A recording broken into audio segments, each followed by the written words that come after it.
Halo teman-teman, kembali lagi bersama saya, Astriani Aveliana Atta dari Prodi Pendidikan Bahasa dan Sastra Indonesia, Universitas Mula Warman, Angkatan 2020.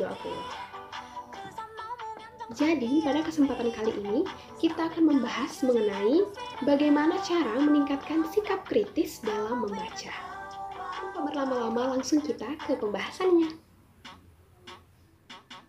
Membaca kritis secara umum merupakan kemampuan mengolah bacaan untuk menemukan makna yang terdapat dalam bacaan, baik makna tersurat maupun makna tersirat, yang bertujuan untuk mengungkapkan pendapat, mengomentari, dan memberikan kritik atau masukan.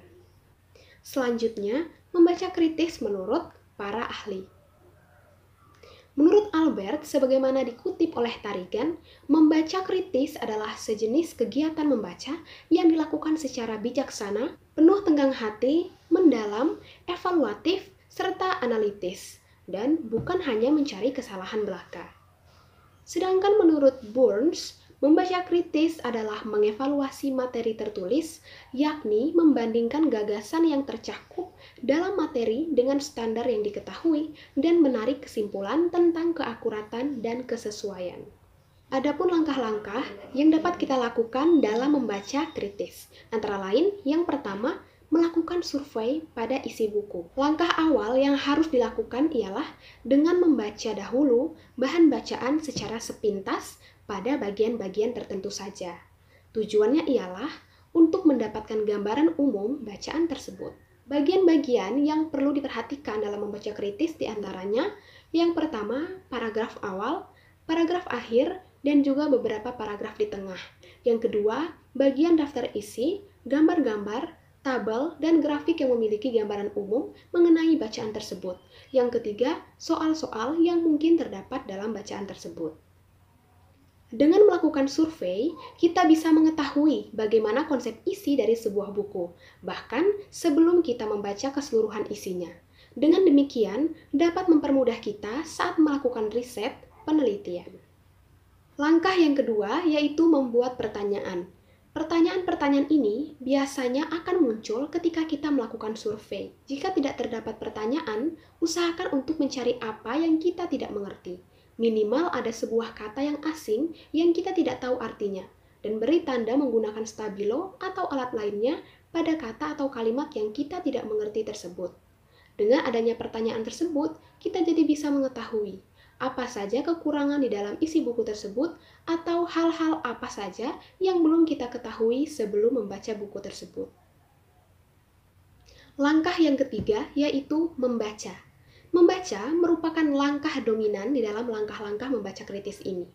Membaca di sini sebagai metode untuk mencari jawaban dari pertanyaan-pertanyaan yang muncul dalam proses survei bacaan. Bacalah dengan teliti dan juga saksama pada tiap paragraf. Baca juga bagian demi bagian untuk menangkap kesimpulan dari tiap bagian bacaan. Usahakan jangan pindah bagian terlebih dahulu jika kita belum mengerti dan memahami bagian tersebut. Dengan membaca secara teliti, kita bisa mengetahui isi buku tersebut secara rinci. Langkah yang keempat yaitu evaluasi. Evaluasi merupakan langkah di mana terdapat pertanyaan yang muncul. Apakah kita sudah menguasai bahan? Yakinkanlah bahwa kita sudah memahami bahan bacaan tersebut atau belum. Jika belum, cobalah cari apa yang Anda tidak mengerti dan temukan jawabannya. Melakukan evaluasi cukup penting karena kita bisa mengasah kemampuan mengingat dan ketelitian saat membaca, dan juga menambah ilmu yang mungkin sempat terlewat saat membaca. Yang kelima, meninjau ulang. Meninjau ulang merupakan cara terakhir kita dalam melakukan membaca kritis. Cobalah kita menutup dulu bukunya, lalu pikirkan apa yang sudah kita dapatkan dari bacaan tersebut. Tuliskan hasil pikiran kita tersebut di dalam selembar kertas, dan bandingkan tinjauan kita dengan apa yang terdapat pada buku bacaan. Ketika meninjau ulang dan ternyata hasilnya maksimal, itu berarti kita sudah memahami betul materi apa yang sudah kita baca tadi. Sikap kritis dalam membaca membantu kita dalam memahami suatu tulisan dengan menyeluruh. Dengan membaca kritis, kita melatih diri untuk mengenali tujuan si penulis, mengenali bias-bias yang muncul dalam tulisan, dan memahami nada atau arah emosi yang ingin dimunculkan penulis. Bagi pembaca kritis, tidak setiap teks mengandung nilai pengetahuan. Pembaca kritis dapat mengidentifikasi pola-pola yang muncul dalam tulisan, baik itu informasi, nilai, asumsi, dan bahasa yang digunakan. Elemen-elemen tersebut saling bertautan dalam membentuk suatu artikel yang seringkali mengaburkan maksud utama si penulis. Ada beberapa metode yang dapat dilakukan untuk mengasah kemampuan membaca kritis, yaitu metode SQ4R, survey, question, read, restate, review, dan reflect. Tahap pertama adalah survei, yaitu melakukan scanning terhadap bahan bacaan yang akan dibaca. Jika kita akan membaca sebuah buku, sisihkan 3-5 menit untuk melihat daftar isi, bab pendahuluan, dan buka halaman-halaman buku untuk melihat bagaimana buku tersebut ditulis dan gaya penulisannya. Yang kedua yaitu question. Pada tahap ini, kita akan mengembangkan pertanyaan-pertanyaan mengenai bacaan yang akan kita baca. Misalnya, kita akan membaca sebuah artikel yang berjudul Kasus Narkoba pada Kalangan Remaja. Kita akan bertanya, apakah remaja di Indonesia lebih banyak mengonsumsi narkoba ketimbang orang dewasa? Jika kita punya waktu atau bacaan ini penting, tuliskan pertanyaan-pertanyaan ini sebelum memulai membaca. Selanjutnya, tahap ketiga adalah read atau membaca dengan saksama untuk menemukan jawaban-jawaban dari pertanyaan-pertanyaan yang telah kita kemukakan sebelumnya. Kita juga mungkin menemukan ide-ide lain dari bahan bacaan selama kita membaca. Yang keempat yaitu restate. Restate atau mengemukakan kembali mengenai bacaan yang telah kita baca. Jika kita tidak mampu mengemukakan kembali apa yang telah kita baca tanpa melihat ke bahan bacaan, artinya kita harus membaca ulang.